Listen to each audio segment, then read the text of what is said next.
what we're gonna do is we are gonna try to get you guys to set up your templates. And you can set up as many templates as you want, but today we're only gonna do the buy side, okay? So residential, and then, you know, once you figure this out, it'll be easy. You're gonna go down to templates, you're gonna click on templates, and you're gonna click on transaction. What I gave you here is a list of everything that you're gonna need. On the bottom and on page 2 is all of the documents that you're gonna need if you represent the buyer. Okay, so you wanna make sure that you go in here.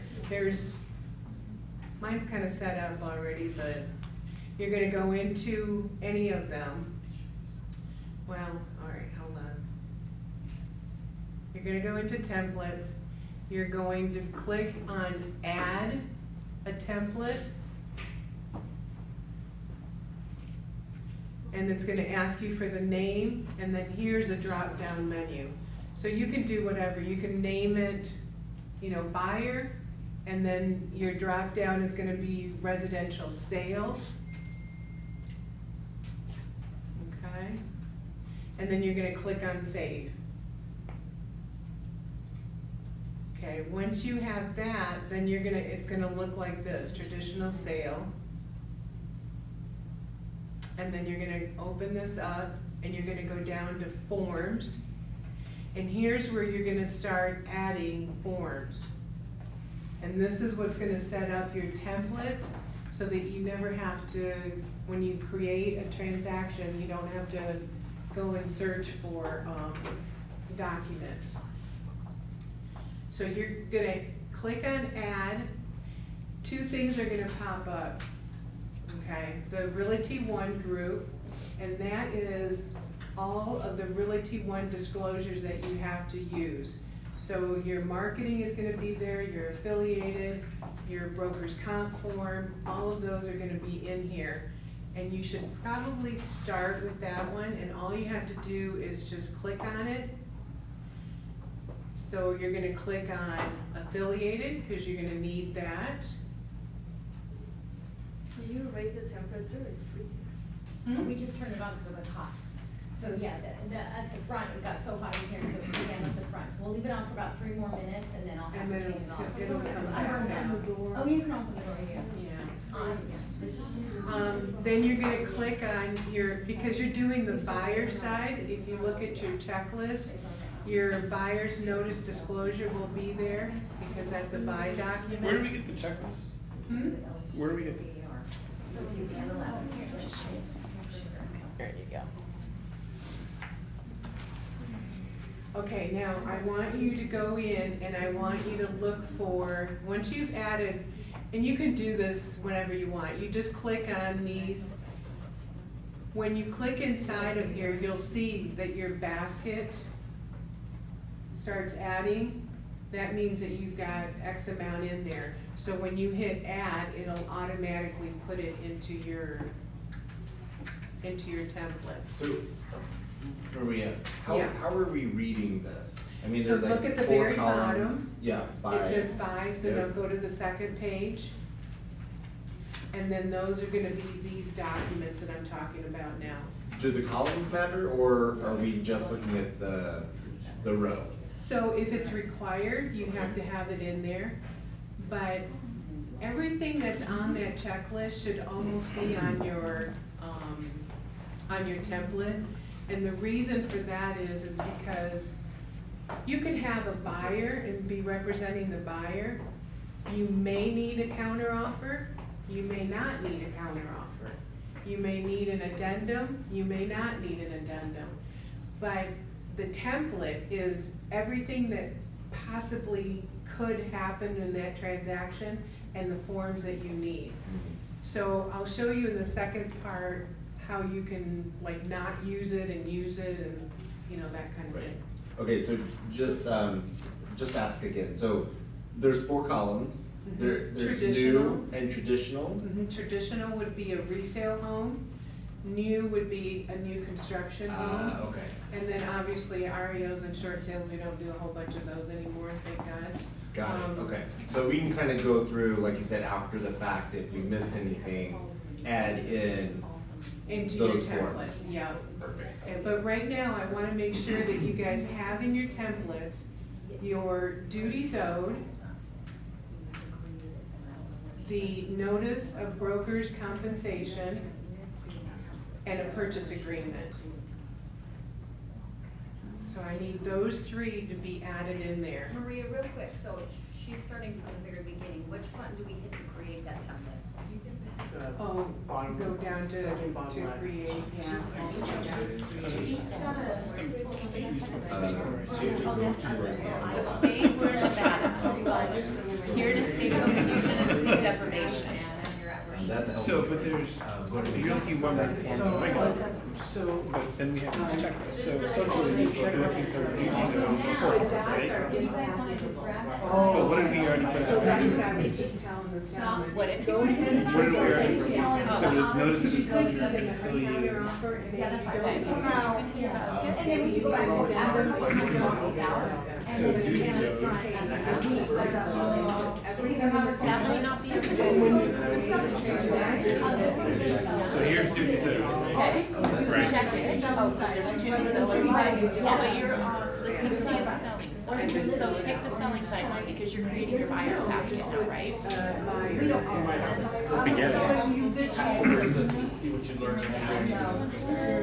Okay, did you set up a folder for buyers already a couple screens ago? Oh, there you go. Why don't you close out of here and just Okay, does everybody have the So this duties isn't a owed? transaction, this isn't a Um, checklist. The that- duties I guess owed, it is a the folder. purchase agreement, and the notice of broker's compensation. Those are the three that I need you to have in your file. Is everybody Three? there now? No, Okay. What was it? Duties owed, what? Duties owed, notice of broker compensation, and then purchase agreement. duties And owed the selling side? notice- The notice of broker's compensation, you're gonna pull that from Realty One tab.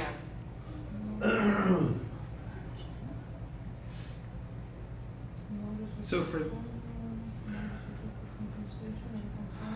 See, I have buyer and seller in here. Okay, so Yep, don't. and then you hit the second cell on the bottom. Are those what they should be, these three? Oh, okay, I was gonna say, what's that? Okay. I feel like we're very scattered, I'm not gonna lie. Notice of broker so that's the one we want? Yeah, we want that, and like I just said it just a little bit ago, you need to make sure you go into Realty One to get that form, because the only one that you can use is the Realty One. The Realty One. We're gonna call it buyer.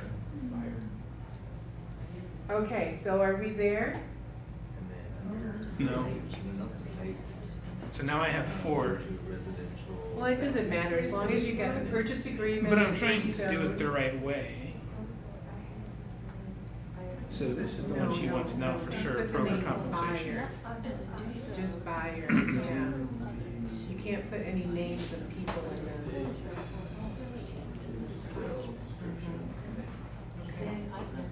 I did this before, so I'm not affiliated. Or is it duty, should duties owed be buyer rather than seller? Now start adding. No, I'm That name not. side is the Come into here, now start adding. After my- You need Oh. to buyer sale. The duties owed? Yeah, I think it should be buyer, right? Well, I don't think it's called buyer, is it? I think it's called selling. Are we side. doing buyer or seller? I'm confused. 'Cause You're the I, buyer, we're doing a buyer right now. right, so the duties owed by Nevada Real Estate should be for the Yeah, buyer. it doesn't matter, But it's because it's called the a same selling, thing. right? That's. Yeah, It's called the selling. duties owed, when you go into LVR site, it'll say duties owed sale or seller and duties owed buyer. It doesn't matter, pick whatever, because it's the same exact form. It doesn't change between one and the other. What it is called the selling? name of the duties owed? I'm not seeing it under the Realty One. No, it'll be under LVRs, so it'll be under residential. The only thing you're gonna get in this particular, those three things, the only thing that you're gonna go into Realty One for is notice of broker's compensation.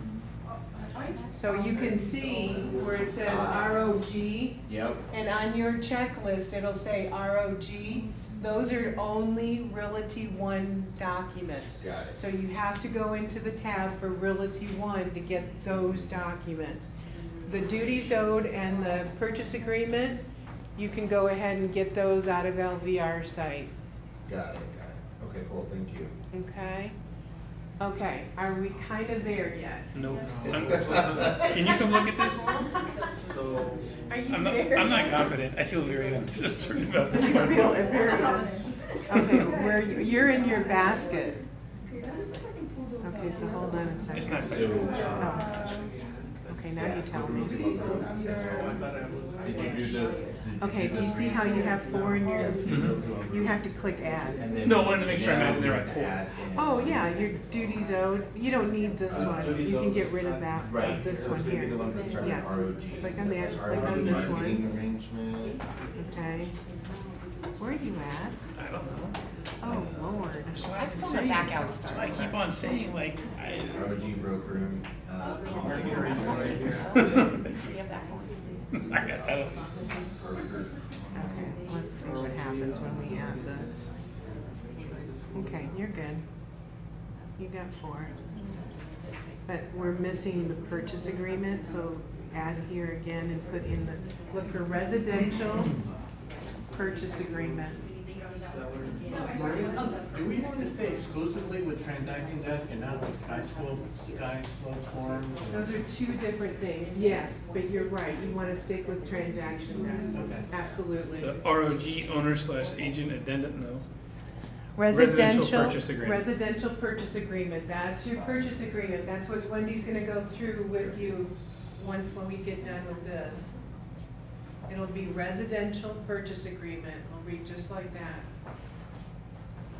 And you will notice on this list, some of these documents that are required are not named the same thing when you're searching for them. I don't know why, but, it just makes it a little bit more tricky. So if you ever can't find a document, you're like, I need this document, just reach out to us and we'll let you know it's actually called this. Who's in control of that? Like, I don't know, Maria asked me for something the other day and I'm like typing in there and I'm like, it's not coming, what is it called? They're totally different. The worst one is actually the listing, because everybody just assumes listing, Listing, and and it's it not. says broker's agreement, and everybody's like, well, I don't want a broker's agreement. Yeah. Yeah, you do. Okay, we almost there? Kind of, maybe, possibly not? Got the 3 of them. So there's just three. Yeah, that's all we need. How do you? So do you have the duties owed? Does everybody have the duties owed in their Not even. template? Okay, Robert, you need help? Desperately. okay. I'll try to help. All right. I think your twin is here. Here's the reason that I want you to go into the duties owed. Again, these are your templates, okay? This is not anything that you're not gonna put any specific information into here. You're not gonna put, purchase price on the purchase agreement. You're not gonna do any of that in here. But you are gonna put information in here that is always the same, okay? So open up your duties owed.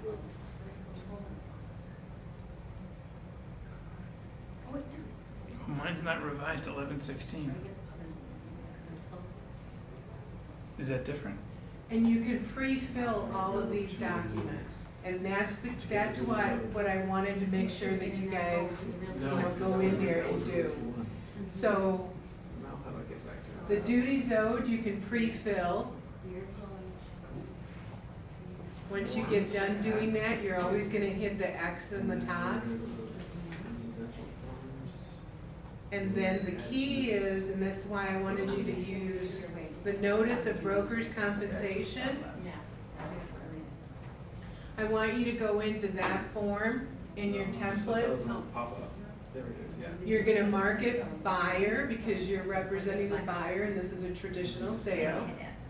And you're gonna put $200 on the second line. Put $200 in the second line. Did everybody hear me? Put $200 in the second line.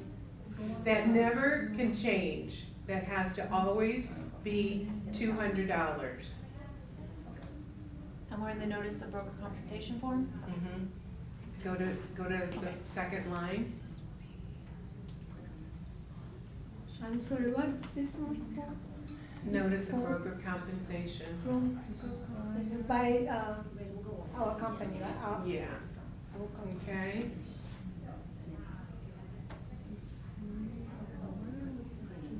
So we have 200 in the first paragraph and a second, or just the second?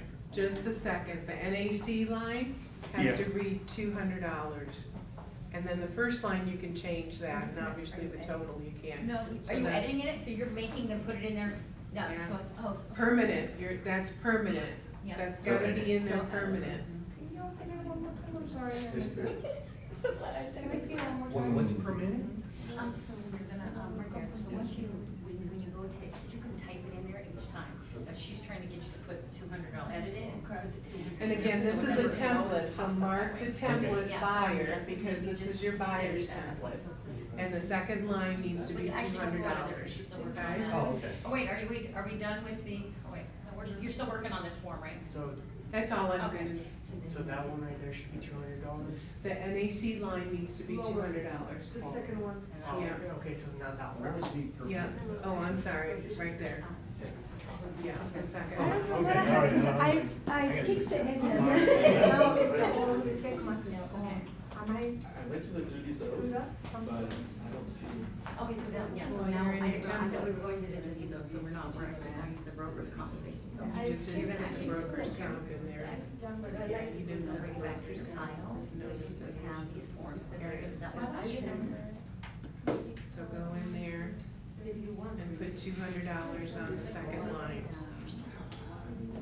Yeah, you can do it on your phone. Okay, She's at KW. now, again, these are templates, so I wanna make sure that you guys understand that you can add all of this stuff in here. And as you're adding things in here, you can always go in there and then put in stuff permanently. You know, obviously on a counter offer, it's not gonna ever change unless you change companies, so put Realty One in there. You know, nothing else, obviously. Now, why do we want you to do the templates so much? Now that you have everything in here that you could possibly imagine, and you can add and delete stuff on here, when LVR changes a document, which is fairly often, they love changing like the listing agreement and the purchase agreement. When LVR does that, and they have a new, let's say, purchase agreement, and you have to make sure that you get to, God, this is really slow. Right here, this is the newest one, revision 3 of 23. But if they have one that comes up, you know, February of 24 revision, what's really nice about this is right here, when you go into your forms, underneath here, it will be in bold letter, new revision, and you cannot open this and you cannot use this, So nice. okay? That's the key to it. So that way, what ends up happening, which happens a lot, you guys will just pick and choose from an older file, and you start sending me all these documents, and I have to reject them because they're the old ones and we can't use the old ones, okay? So don't get overwhelmed with this too, it's one, taped, and two, this is part one, the buyer side, we'll go over part two, which will be the listing side. And once you start getting transactions, you'll get used to all of it, but we'll be here. She does Tech Tuesdays in Yeah, I Summerlin was office just for gonna the say, summer, that's on a Summerlin agents. one-to-one basis, because we don't have a lot of people on Tech Tuesdays at 10 o'clock, so if you get stuck somewhere, then just come on in with your laptop, and then I'll literally sit next to you, and we will go like step by step by step as to what all of this is. Right now, it's just like a 1 hour quickie, you know, just to get you going. Does okay? Realty One often update their forms? Yes, as a matter of fact, we have 2 forms that are gonna be updated January 1.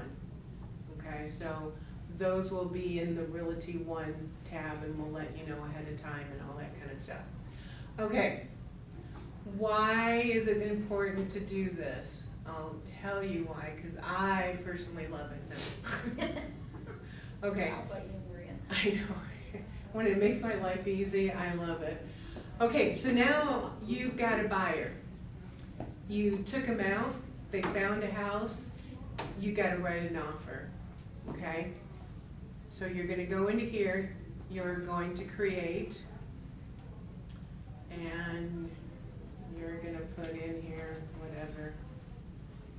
You're gonna put in the buyer's name, obviously, you know, on here. You're gonna pick your template.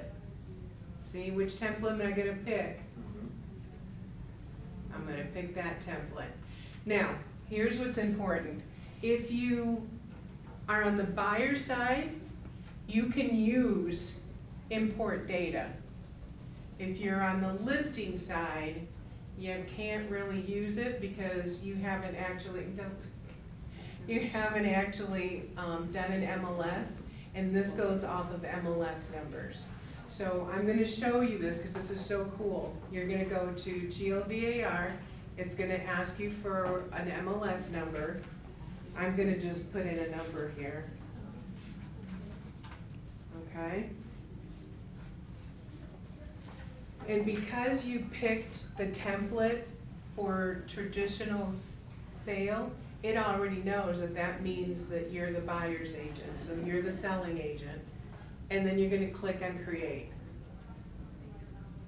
It may take a little while. Marie, I had a quick question. For the name of the buyer, if it's a trust or an LLC, do we list a whole LLC name? You put whatever that name is that they want to vest into, Okay, okay? So if you've got a buyer that's an investor and he wants to do it in his LLC, it'll go all in his LLC, but then he has to sign it, right, John Doe, comma, right, managing member. okay. And then we'll need all the trust docs, or the trust docs or the LLC docs, whatever. Okay. Okay? Okay, so now I put in that MLS number, and look what happens. Everything goes into here. Come on. So everything that's in MLS, even the agent-to-agent remarks, the descriptions, everything is in your details. All the information is in there. The list price, your APN number that you're gonna need, all of it. So that's on your dashboard, is the beginning. This is your detail, contacts. This is where you wanna make sure that you put the right contact. In your situation, you're gonna go in here and under contacts, you're gonna put the LLC name on there. But here's the key. You click on that, and if you don't have that person in there, you're gonna create a new contact, okay? Now, you're going to put in here that this person is the buyer, and you're going to put in there, okay? That's all you need. And then down here, please make sure, this is the important things on a trust or an LLC or a corporation. You have to use the preferred signature. And then on that preferred signature, you're gonna put, you know, John.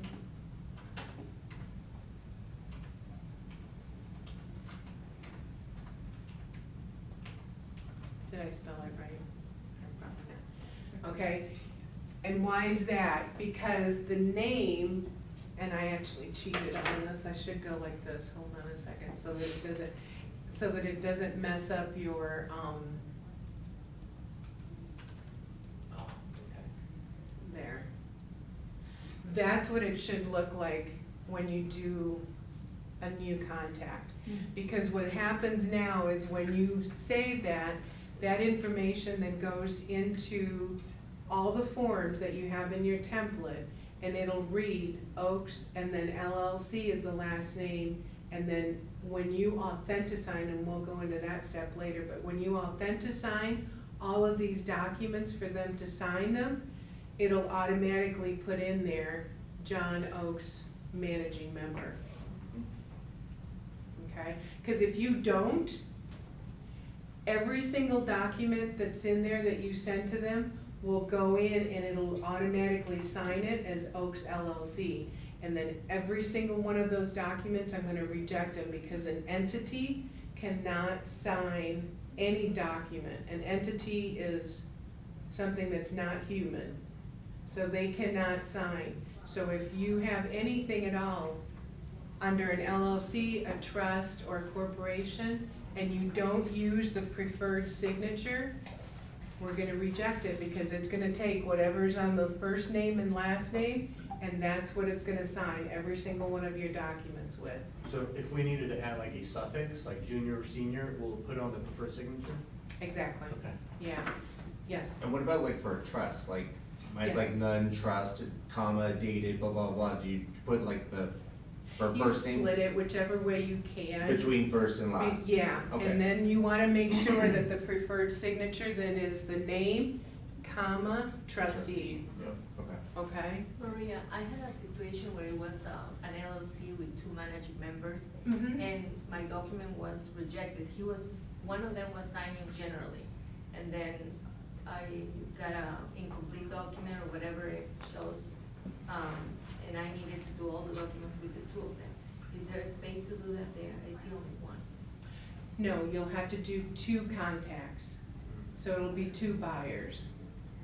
Okay. It'll have the same name, you can still split it under Oaks LLC, just the same way, but then one preferred signature is gonna be, John Doe, managing member, and then the second one will be Jane Doe, managing Oh. member. Okay, so I will have to do two contacts. Two contacts, yeah. It's just like with a husband and wife, you're gonna have to do two contacts I also. thought I can just put it there because it was one LLC. Yeah, that's the only, with the LLC is where you have to do it a little bit different. But you use the same first and last name, you just change the preferred signature. I had one with four, managing members, because Mhm. they all had to co-sign. Is there room for all that in there? Yeah, you can Oh, put okay. in as many contacts in Okay. here as you can. Like, for example, I'm just gonna take out this, but see, you can put in here as many contacts as you want, Okay. So, yeah, absolutely, Great. okay? Or power time as well, Forms, too. there's the forms, there's your template. That's it, people, that's all you have to do. And then the cool thing about it is everything's already in here. Because I Excuse- moved it from the templates Excuse me. into a new one. Hold on a second, hold on. Cause I moved it from the templates, and the templates is where you have everything stored. It just brings everything to here. And so basically, if you already set up your templates and you know what's filled out, you don't have to touch the duties owed until you authentisign it out to your client, cause it's already filled in. Now, obviously, the other documents, you're gonna have to go in and fill them in, like your purchase agreement. But what's cool, come on, And because it was pulled in from the template, if you were to edit something, like where it said, is there another licensee involved?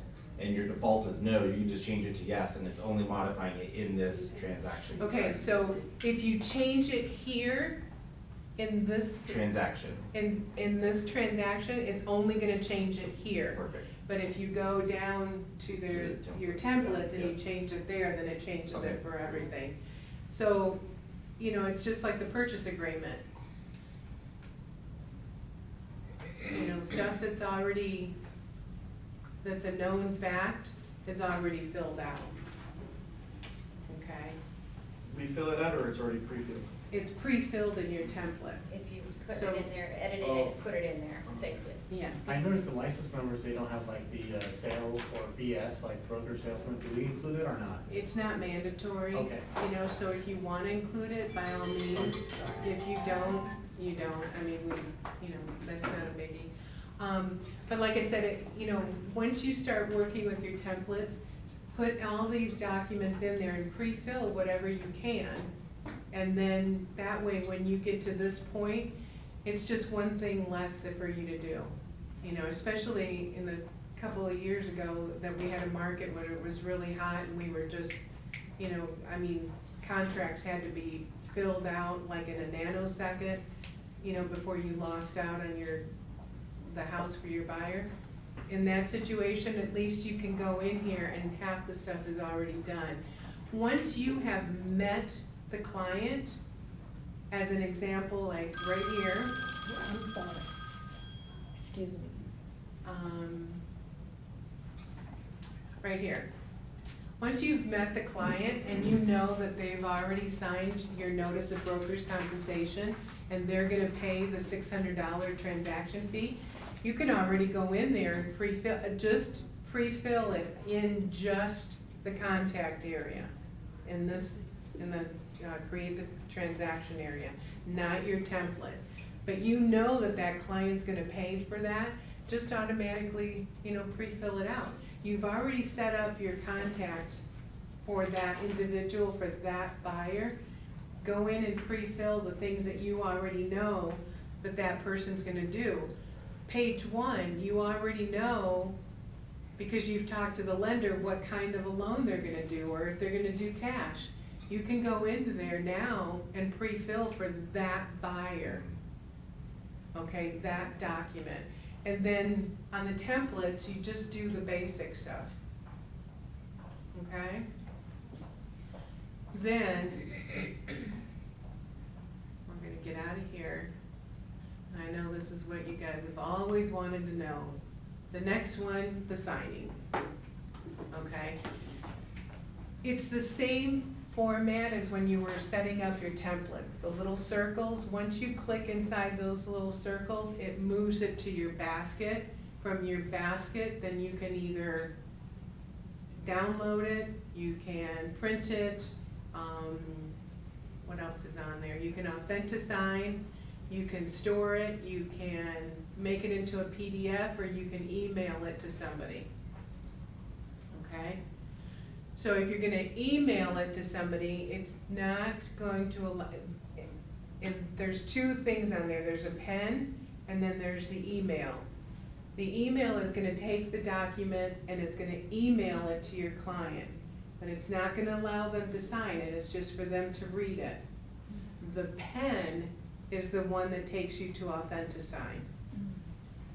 Okay, so let's just pretend I got a counter offer, I'm gonna send it. You're gonna click on the pen. The document's there. Now it's gonna ask you who's gonna sign it. And again, we're just playing here. You're gonna add somebody from the transaction because you've already put all of your contacts in that transaction. And you're gonna pick somebody from that transaction. In this transaction, these are the only people that I added in there, so let's just pretend that I'm just gonna send it to myself. You're gonna select it. You're gonna ignore, because I'm not going there. And then, you see how they have the yellow on there and the initials? If you have 4 people signing, each one of those is gonna be a different color. So you're gonna have yellow, blue, red, pinks, you know, whatever. And the reason for that is because it's kinda cool. Because once you go in here and you have it signed, now, just by colors, you know how many people you've actually had in there signing. Okay?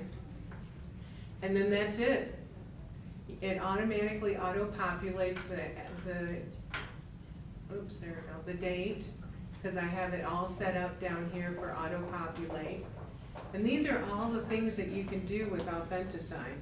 So it's not just sending it, you can put a text box in there and have them fill it out. You know, you can do a bunch of stuff.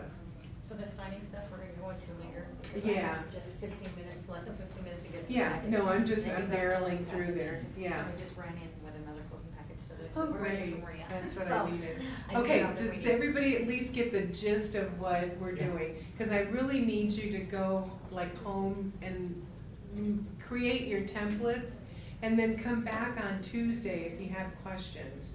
Because then we can, you know, fine tune everything. you know, at that point. But when you come on Tuesdays, you have to be already in the LVR system, or the, you know, matrix, and, you have to bring your computer. Yeah. Because if you can't get in here, then she can't help you with anything, so just Yeah. make sure if So you're not, if you're waiting for your license, just wait till that comes, and you go to the LVR, and then you get access to all of this. Yeah. Quick But- question, Mhm. when I'm making a template, cause I missed it, how to save the template? It just saves automatically, and Automatic? then there's a little tab that says update, and then you can just click on that. Oh, that's it? Okay, Yeah. Thank you. Yeah. Okay, so everybody good with this? Sure. Thank you, Maria, I appreciate it. Got it. Thank you so much. Got it. So I'll be quite honest, after all of these years, I myself don't even have templates. I never use them. I was one I of those. didn't do that No, either. I'm just like, okay, I open it, transaction, I need a duty zone, I need a marketing, Yeah, I need that's affiliate, and what I I did. just bring everything over. I'm like, oh my gosh, so I have to go back and watch this video as well. Because I just never did it. So you know what the thing is, it's easy to do it that way, but where we get into problems is, one, with revisions, and then two, I think so. with But ER versus EA. And a lot of people will pull like from another, transaction, and they'll be pulling we had this last week, we had 2 agents do this.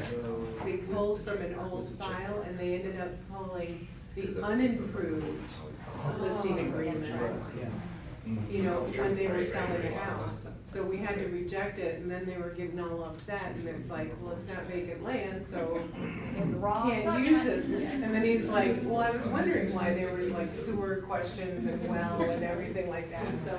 All right, thank yeah. you, Maria. You got Thank it. you. All right, guys, so in your packets that you guys picked up, there's gonna be a lot of documents that you could possibly need for the buyer's side. I'm gonna just, there's, a lot of them are just your name, the buyers, the sellers, and a date, that's all it is, so I'm not gonna go through those. Especially if it's a disclosure, it's not that big of a deal, but if it's like a listing agreement or. Thank you so much. Yeah. So then, there'll be the first one we're gonna talk about is the duties owed. You're gonna need this for every file. But if you guys wanna open it up and then hand fill in the papers. And then when you go home, you can start playing with it and on there, but at least you'll have it filled in, okay? So duties owed, you're gonna put the licensee, your name, your permit number, mine S61353. Then you're gonna put your client's name, John Doe, Jane Doe, whoever else, you know, whatever, put them all on there. And then you represent the buyer or the seller. And then the broker is Mark Otero with Realty One Group. Are there additional licensees involved? No, if you're independent, yes, if you're on a team. If you're on a team, there's gonna be a supplemental form that you have to put everybody that's licensed that you work with on that team. Okay, then we have the next one, I think is in your package, the buyer broker agreement. We're gonna go over this one, at a later date in more detail. I myself, 19 years, have always used one. Other agents have never used one. That's how I've done my business. If I'm gonna be loyal to you, you're gonna be loyal to me. The way I present it is, you know what, I only take 5 buyers at a time. So, I will give you 100% of my attention. So I just need you to fill this out saying that you're gonna give me 100% of your attention. And if they give me pushback, I'll just say, you know what, I don't take clients out without this form. Maybe you might wanna find another realtor that has got endless amounts of time, but I don't. I'm dedicate my time to just these 5 agents. If they're good clients and they really push back, I'll say I'll make it property specific, and on one of the last pages, there's an additional terms, and I'll put, every time I go out, I write down the properties that we're actually gonna see. And that day, and then they sign it that day and saying, we walked into those properties together, and so it's that. But most of the time, I've only had one person do it. It was a husband and wife. I've actually sold them 4 homes, but they just were not wanting to sign a long-term. And I only do 6 months. It's not like I do a year. But the reason why I do 6 months is I might show them a house, and then they're like, oh, something happened, and then 2 months later, they're ready to go, and you know, it's like, okay, but we're still working. So I just wanna make sure that I'm covered. So with that, you're gonna put the buyer's names, you're gonna put Realty One Group, so if you guys have that form, everybody open it up so you can follow along and fill it in. So buyer's names, Realty One Group, there's a start date and an end date. Every contract has to have a start date and an end date. So make sure you do that. I like to do 6 months because maybe you don't wanna work that long. Maybe they're one of those agents that they want to see the clients that they wanna see every home. But are they looky-loos? Do they wanna buy it? Do they not? You know, so you kinda limit yourself. But also, if you want to extend it, you just sign another one, just watch your dates. And then you mark what they're doing. Are they doing residential, they're doing land, commercial? If you're not if you're not a commercial agent, don't practice, just refer that out. So residential or land, and I usually mark both. Even though they're wanting residential, I still mark land, because sometimes they're like, oh my gosh, I didn't realize you could get bare land here. And so next thing you know, you're selling land, but now I'm covered. So I always do those two. And then you're gonna go down here to number 4. I'm not gonna read it, it's gonna be your responsibility to read these forms, guys. But it talks about number 4, the broker's compensation. Broker's compensation shall be paid at the time as a condition of closing, and then the buyer agrees to pay the broker. You're gonna put whatever fee that it is that you're gonna charge.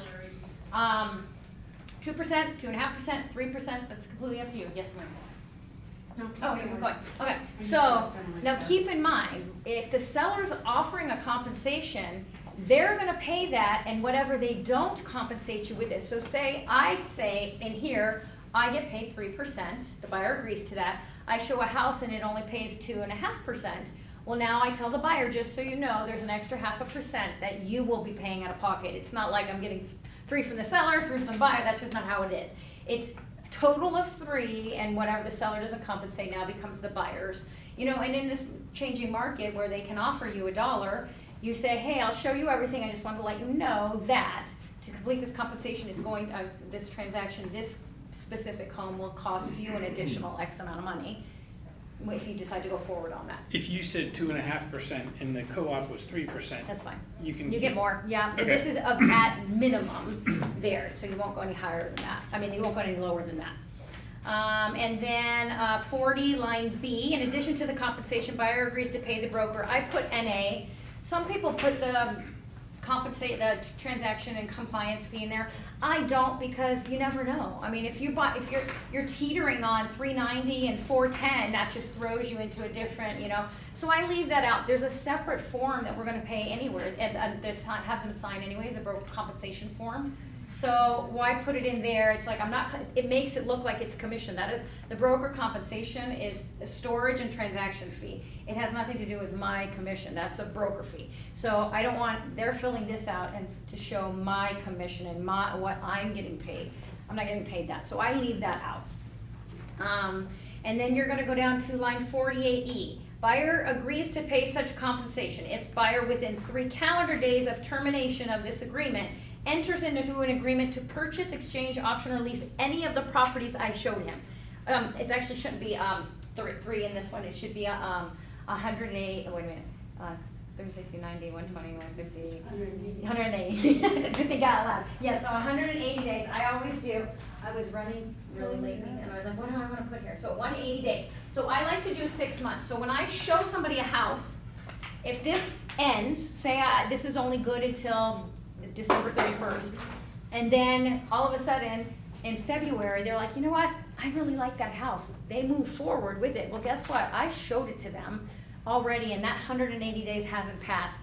And a lot of times, you know why we have this is because there's a seller and there's a buyer, and we go and bring the buyer in there, and the seller pulls the buyer aside and says, hey, get rid of your realtor and I'll sell it to you for less. So they fire you, and then they're like, great, I'm gonna buy it. Well, no, I showed it to you, so I'm gonna still get compensated for that, regardless if you're using me or not, but you signed this and I showed it to you. So that's why you wanna make it 180 days. Because if you make it just 60 days or even 2 weeks or whatever, it's gonna be, okay, great, we'll wait the 2 weeks and I won't sell it to anybody else and I'll sell it to you. You wanna make sure you're compensated. You did the work, you found the property for that. So put 180 days in that box. And then page 2, line 2810, line 28, item number 10, it's the mediation. You're just gonna need your client to sign that. That says if for some reason there's a dispute, everybody agrees to do mediation first rather than sue each other and get lawyers involved. So we'll make them sign that. And then page 3, there's not much else, but this is where you would put in additional terms if they, if you wanted to do it that way, where they wanted it property specific or whatever reason. Honestly, that was the only time I ever did additional terms on my buyer broker agreement. There's not much, either you're signing it or you're not, and if you're not signing it, why? You know, it's just for this property. Tim has even said you can do it for like just the weekend, 3 days. I don't like to do that because what about Monday? They decide they want, you know, like, no, you're gonna I'm gonna hold you to it. It's the whole property, yes. What's that line number 19, says within calendar days, Oh, wait a minute, did I miss one? Default, default? Oh, 19, yes, so so, sorry, I wrote in black pen on here and I blended in there. Yeah, so it's actually line 17, number 20, or actually, yes, so line 19, so default. If completion of the transaction is prevented by the buyer's default, or with consent of the buyer, the total compensation due under this agreement shall be immediately due and payable by the buyer. And buyer agrees to pay that compensation within 3 calendar days. And so basically if they, and then let's see, agreement is going to show on behalf, I don't want to misspeak on this, buyer, okay, so, if you keep reading, buyer agrees to pay such compensation if, wait a minute, did I miss that? Oh, no, sorry, wait, okay, keep going. Agreement, enters into an agreement to purchase any property shown or negotiated on behalf of the buyer's broker, me, the agent, during this term, unless buyer enters into a subsequent agreement with another broker.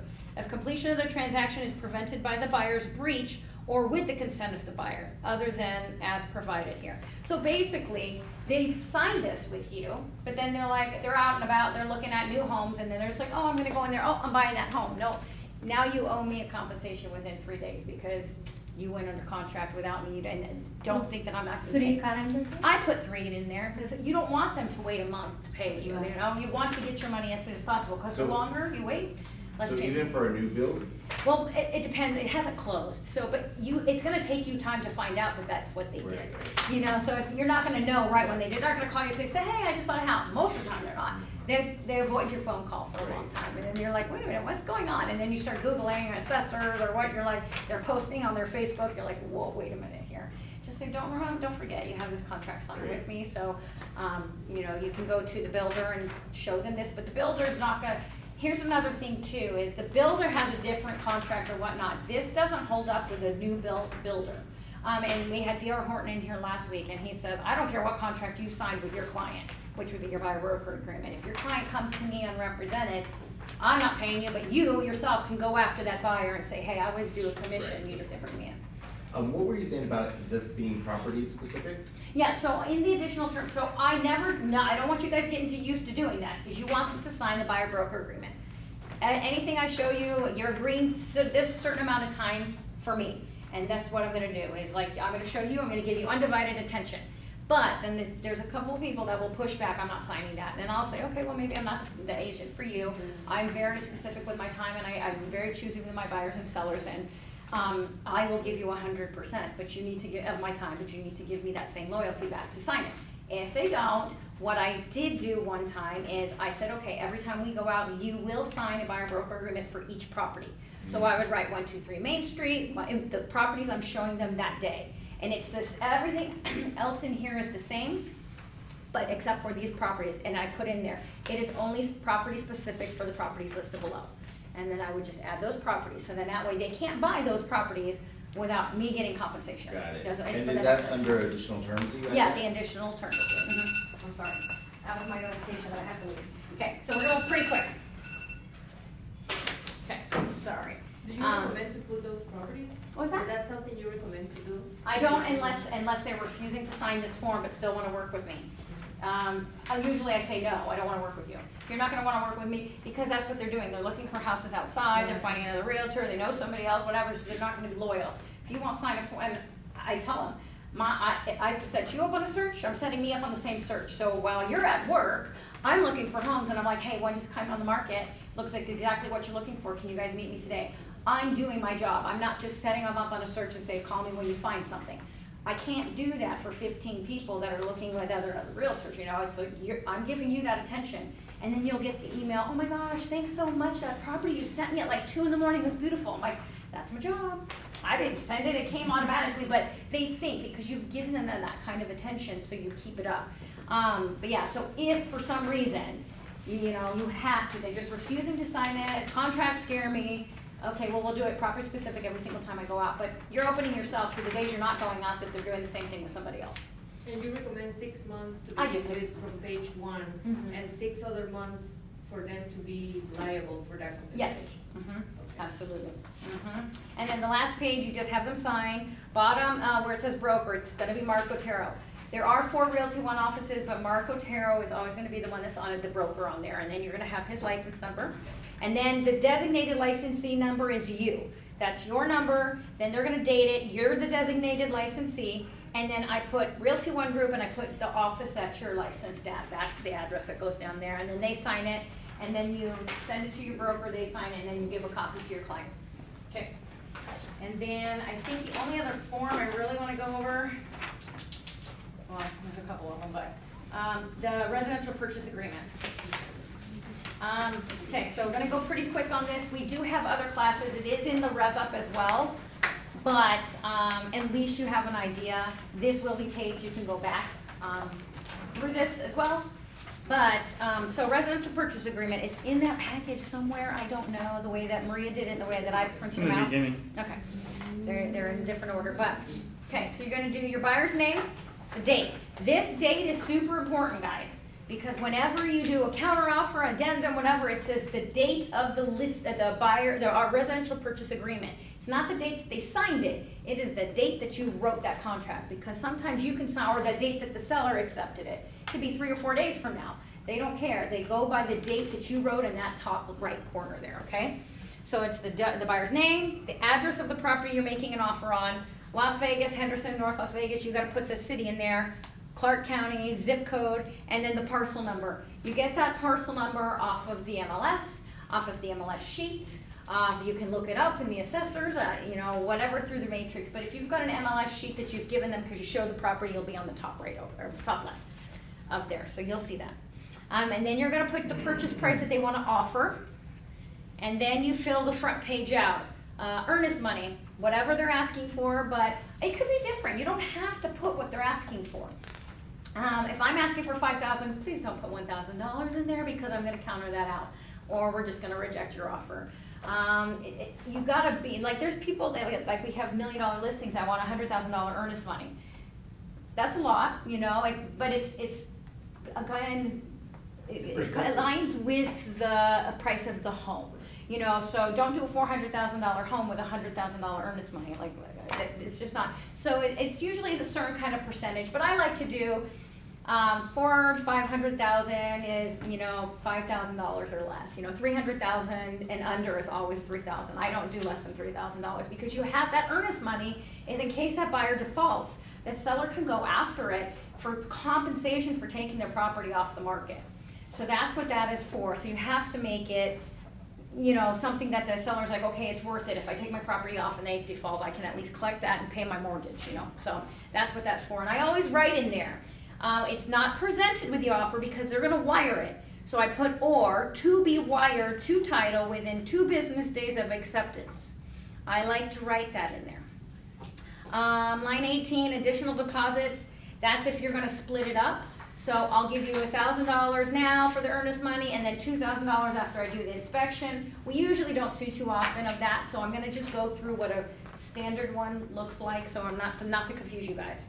Line 22, this agreement is contingent on the buyer qualifying for a new loan. I'm not gonna go into that just yet. We're gonna skip to line 24. Unless they're assuming a loan, you're gonna put 000.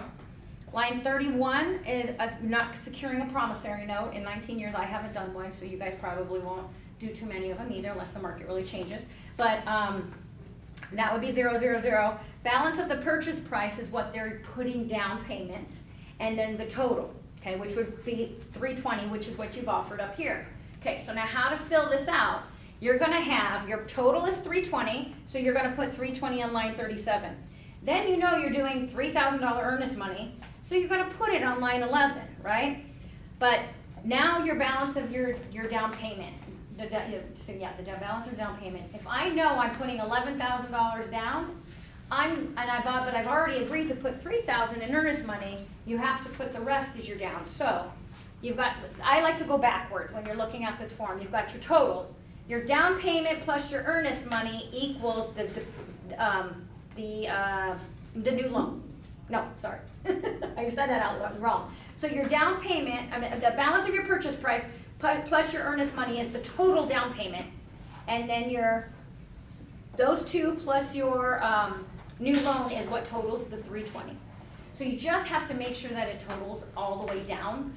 Cause we got an offer last week with somebody that was $30,000 off, 30,000 more than what it's set up here, and I'm like, well, which is it? Did they mess up there, did they mess up on their totals? So you always just wanna make this number plus this number equal that number, okay? This number equals that number. So if you guys need help filling that out, again, that's in the Rev Up classes also, but we just wanna kinda touch upon that. Page 2, new loan application, I always put 2 business days. Even if it's done, I put 2 business days because I've had buyers say, great, I got a pre-approval, but I really don't like my lender, but I just found this house. Okay, great. Submit all your stuff to the new lender. We do have a pre-approval here, and in 2 business days, if you accept it, I will give you the new lender's information. But we're in the middle of changing lenders, and that's the only reason I do it. But you should have that done before you make, even looking at any homes. That's your pre-approval letter with your lender. Should be done. You should not be taking anybody out unless you know they're pre-approved or have the bank statements that they have shown you that they have cash in the bank or CDs or 401ks. Do not take people out that are not approved. Appraisal contingency. I like to write, well, doesn't matter what I like to write. You're always gonna call your lender before you write an offer. How many days do you need for appraisal contingency? How many days do you need for loan contingency? Because it matters. It doesn't matter what I put in there. If the lender can't, I could put 10 days and the lender's like, well, I need 18. Well, great, now I just ruined it because now the seller accepted this and the lender can't do it. What do you do? So you have your lender, and you have a good relationship with your lender, and you have them on speed dial. Okay, hey, it's 10 o'clock at night, sorry to bother you, I'm making an offer, how many days do you need for loan and appraisal contingency? Because that changes. Depends on, it's usually longer if they're doing a VA loan, it could be shorter if they're doing a conventional loan, you just don't know. So always talk to your lender, then you fill it out. But generally, it's about 18 days appraisal, and then on C is 21 days for loan contingency. And then close of escrow is usually about 30 to 45 days, sometimes they can do it faster. Don't be one of those agents that says, I'm gonna be contingent in everything for 29 days and then we're gonna close in 30 days. What that does, it keeps that buyer's earnest money all tied up so the seller never has an option to get that. And then they back out on the last day, take the earnest money out, the seller's left with nothing. It's not fair. Even though you represent the buyer, you should look at both sides. You're wearing the buyer hat, but look at both sides and make it a desirable offer for the seller to want to take. Cash purchase, I put NA if they're not doing cash. If sale of another property, if this is contingent on selling another property in order for you to purchase this property, that's where you would mark that box. And then line 42, the additional terms. I always write in there, as stated in MLS number 1, 2, 3, 4, 5, 6, 7, 8, 9, 10, whatever, dated, the date that I pull it, because when you go to show that house, you're gonna pull an MLS sheet. It is going to have a date and a time on there. And I put it on there, dated that date, and I never pull it more than probably 10 to 12 hours before I go show the property. Because they'll tell you washer dryer is included, and then when you go to the property, it's not included, or it was when you viewed the property, and then now you made the offer and they decide to take it out. Well, it said it was included, I want it included, like it was there when I looked at it, So I date and time that as when the sheet that I gave my clients, and that the time that I went there to go view it. Because there are some agents that, over the years, we've run into, they take things out of there after you've made the offer, or before they accept your offer, they change the commission, they do everything. So when I send my offers over, I send over the pre-approval, the purchase agreement, and my MLS sheet. Here you go. That's what it is. This is what I looked at. And so they know, and I send that to when we open escrow, I send it to title too. Like, this is what, just so everybody's on the same page, because they'll open escrow, and they'll say, oh no, commission is only this. That's not what I was shown, so you always want to just cover your bases. Trust nobody. So Sorry, guys. words was what they say, as stated, MLS, dated, so and so and so. Yeah, MLS number, Okay. dated, whatever date it is and whatever time it is. And then have them initial the bottom again. They're gonna initial the bottom of every page, and on the second to last page, they're gonna sign it and then initial on the bottom. Okay, so page number, it's cut off, 3. Opening escrow. While you're on the mentee program, we do suggest, strongly suggest you try to use Rock Title. And from then on out as well, because they're our title company and they'll do anything for us, right? I use Jennifer Croft or Kathleen LaMarche. Jennifer Croft is up at the northwest, Kathleen LaMarche is at the southwest of Rock Title.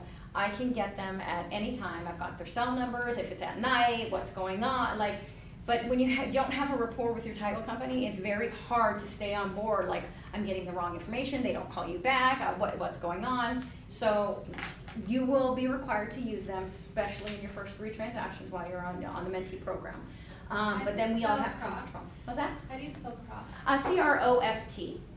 And we do have cards right outside this room here with all of the escrow officers, but those are the 2 that I prefer to use. And then close of escrow, you're gonna put your close of escrow date, but again, talk to your lender before you write that date in there. Because we wanna make it look good and we can close in 25 days, but the lender's like, there's 2 holidays in here, I need an additional week and a half, you know, everybody's closed. So don't promise something on here that you can't follow through with, because you will end up costing, because there's listing agents like myself, I'm just giving you an example, over the years I've learned, and I call, so when you send me an offer, I got a pre-approval letter. I'm gonna call that lender before we accept your offer.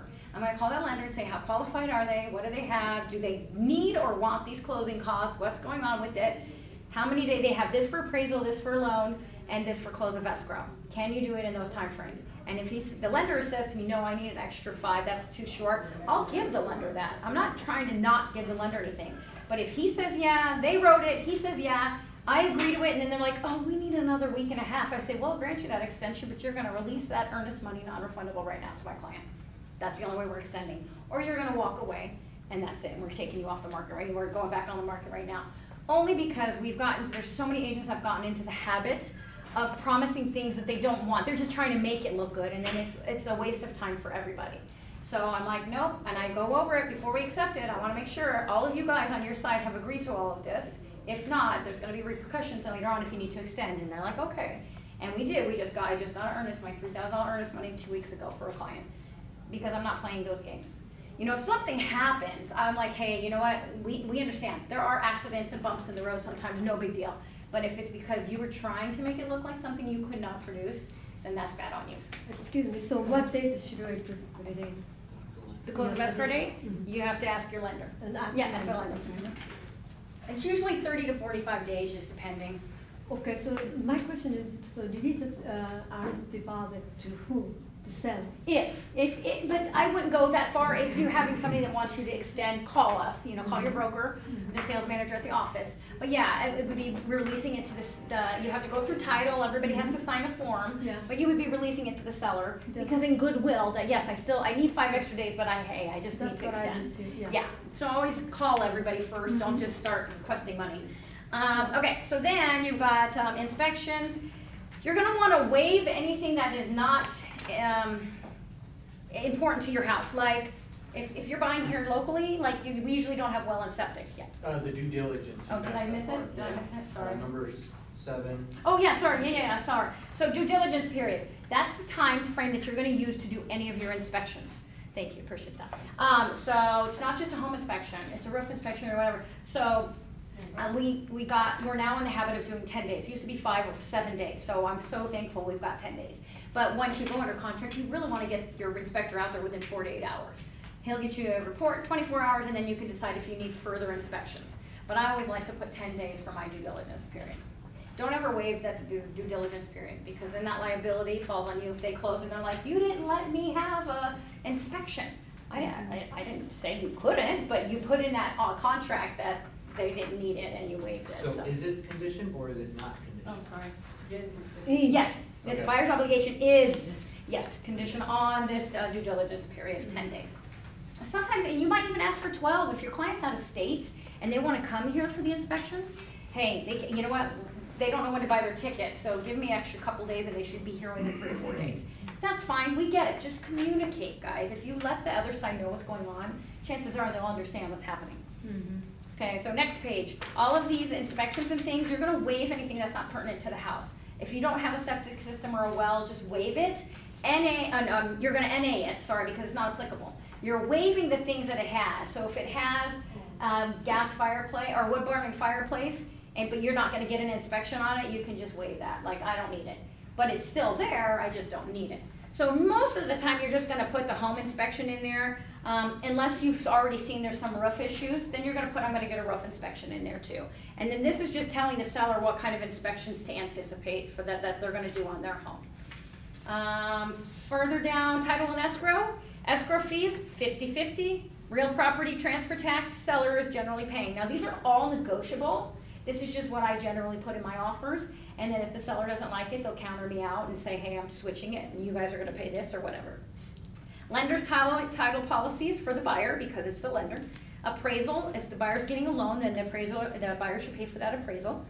Owner's title policy, again, buyer fee. Seller fee. Seller fee. Seller fee. Yeah. Was the first one buyer? The escrow fee is 50/50, and right underneath that is the property transfer tax is seller. Lender's title policy is buyer, appraisal is buyer, and owner title policy is seller. And then other is NA. I don't like to leave blanks. Always put NA. If there's a blank, put an NA, because then what stops somebody from getting that, putting that in there, say, this is what we receive. So other for what to put it in? NA, and on other. And then closing costs on the very bottom. I just put in there $5,000 if you're gonna ask for closing costs. You have to know if that's the right thing to do, if your buyer needs it, whatever. So you're gonna decide there, but I always put excluding costs which seller must pay. There's some loans that the seller has to pay certain costs to. So I want $5,000 on top of all of those costs that they have to pay. I don't want you to include that in there. I want an additional $5,000. So I usually put excluding on there. Home protection plan, page number 5. If you're gonna ask for one, put requires the seller to pay for AHS $650. There's flyers outside this door for Old Republic and American Home Shield, but it has a breakdown of what each plan costs. So know that before you write your offer, because don't ask for $500 when their basic plan is $650. Then you just cost your buyer some money. So just know what you're having covered. CIC demand is going to be seller. CIC capital contribution seller. CIC transfer setup fee is seller. They can't always counter back and say the buyer, but anything to do with the CIC, I always ask for the seller to pay for it first. So CIC demand seller. And the final inspection fee is something they just popped in there, and I put NA in there because you're not getting a seller to come back and inspect, or if the HOA needs to inspect something, you're not getting the seller to pay for that, but you could try. Same with the open close fee, NA. Where's that? Hold on. It's next to the final, it's new. I won't say that. Oh, you know what? I obviously have printed out a form. I've got 320. What form is the new one? Oh, you know what? You guys might have an old form. Which one? Oh, you know what? Your forms look different than me. Sorry, guys. So I might be confusing you. Yeah. Yeah. Sorry. I didn't even realize. I put everything seller because sometimes they do have open. Yeah, and they might. Yeah. So anything that goes with the CIC, it's just the HOA information, I ask the seller to pay for it, everything. right? Okay, so, and then they can counter out what they don't want, but, because again, back in the day, they would make the buyer pay for it, then it would fall through, and then the seller walks away and the buyer's like, I just spent $400 for HOA docs that I'm never gonna buy in this neighborhood. So we started making them seller fees and then mandatory, so. Okay, sorry, next page, I'm hoping, I don't know now. Disclosures, yes. I always mark the SRPD, which is this first seller real property disclosure, construction defect. We don't know if they've been involved in construction defect, so if they have, I want any disclosures on that. And then I don't know if that one has the hey, it's a smart home in there. Yep, so I asked for that too, because it even includes a Ring doorbell, you know, or a smart thermostat. They might not have anything else, but they put those in there. Well, now I need you to actually X out of that so my buyer can take over. So anything, I put it in there whether they have it or not, and they'll just tell me, hey, we don't have any smart features. Okay, great. So they just put everything. I put it, yeah, I just put this, the SRPD, the construction defect. And if it's older than 1978, you'll ask for lead-based paint. If it's solar panels, there's this thing for solar in there, so just know what you're asking for, what the house has. Walkthrough, I always put 3 calendar days prior to close of escrow, because that's my job, my time to get in there and make sure the house is the way that it is, and was left in the condition it is, the way that I made an offer. Because people will move out and bang holes in the wall, they'll leave garbage in the garage. That needs to be all taken care of. Delivery of possession, close of escrow. Unless you're doing some kind of crazy rent back or whatnot, but most of the time it's just gonna be close of escrow. Mediation, they're gonna sign, the buyer's gonna sign and the seller's gonna sign. That just says if everybody disputes, we all agree to go to mediation before we go into getting our lawyers again. And then, looks like next page, I don't have anything on my page. I don't know if you guys have any. Okay, perfect. Next page also is like definitions, other matters. I don't have anything on there. Okay, nothing? Okay, perfect. And then I have, on page 9 of mine, there's nothing else except for line 35. Item 29 is additional terms. Okay, so yeah, so on additional terms, I always write, upon buyer providing seller, I'll slow down because this one's a good one to have. Upon buyer providing seller with request for repairs,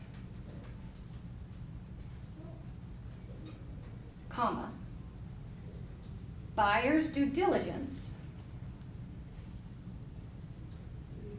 yep, to be extended by the same number of calendar days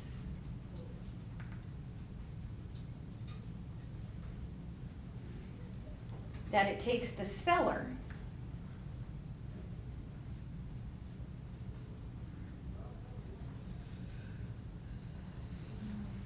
to respond in writing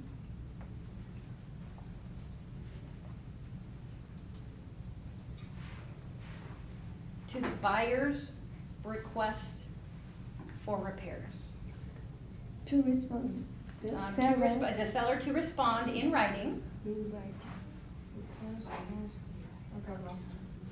Okay, where are you at? The last part. Okay, so the same number of calendar days that it takes the seller to respond in writing to the buyer's request for repairs. And why we do this is if we have a 10-day due diligence, they order their inspections, they get their inspection report, they're like, oh, hey, I need these 6 things fixed, that's what my buyer wants, we send it over, and the seller just waits and waits and waits and waits and waits, and then they don't respond to you. Next thing you know, you have to decide, are you gonna accept this house with the repairs that it has, or are we gonna cancel this deal? So now, when the seller, if I give the buyer this at day 5, and they take 5 more or 7 more days, well then guess what? At day 7, after that, I get 7 more days to respond to what you respond to me. So it's just gonna stay open-ended until that seller actually responds to us, which is brilliant. I don't know who thought about that, but that is brilliant. Because I've canceled many deals because I'm like, they're not responding, what do you wanna do? And so then I'm like, let's just cancel because they're not gonna get it fixed, you're not gonna be happy, let's just cancel. So this is brilliant. Go ahead.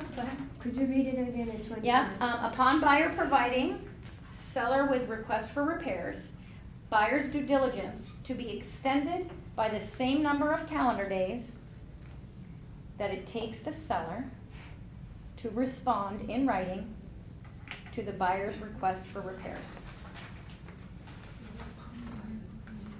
And then I also put property to be left in broom swept condition, meaning they don't have to steam clean everything, but they need to get all the dust and garbage out of that house.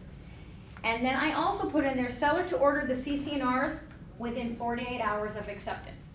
It's law, they should be doing that too, but I'm guilty of it, I have forgotten. We go under contract, we open escrow, and then the SRPD, I get them all the disclosure, and I'm like, oh shoot, day 4, I'm like, I forgot to order the HOA docs.